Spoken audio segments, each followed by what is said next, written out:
নোয়াখালী থেকে একটা ছেলে প্রায় আমাকে মেসেজ করে। আজকে দেখছি যে অনেক বড় একটা চিঠি লিখেছে। তো সে কিভাবে চিঠি লিখেছে আমি পড়ে শোনাচ্ছি।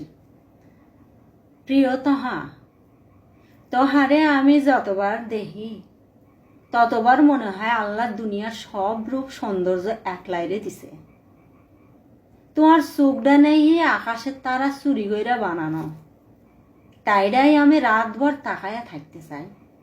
জান, তোমার হাসিরা আমি কবিতা বানাই, তোমার নামডারে আমি দোয়া বানাই।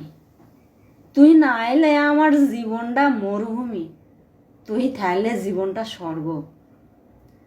আমি চাই তোর হাত আমার হাতের ভেতর থাকুক সারাটা জীবন।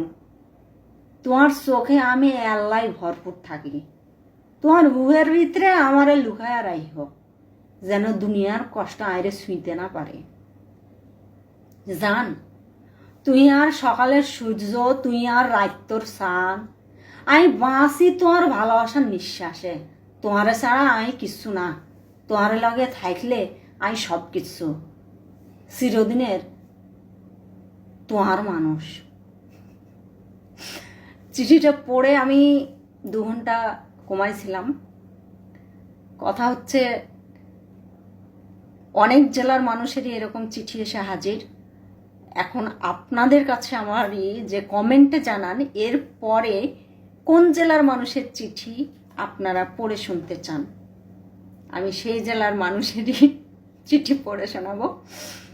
তবে যারা বুঝেছে তারা জানে যে এটা কি পরিমাণ রোমান্টিক।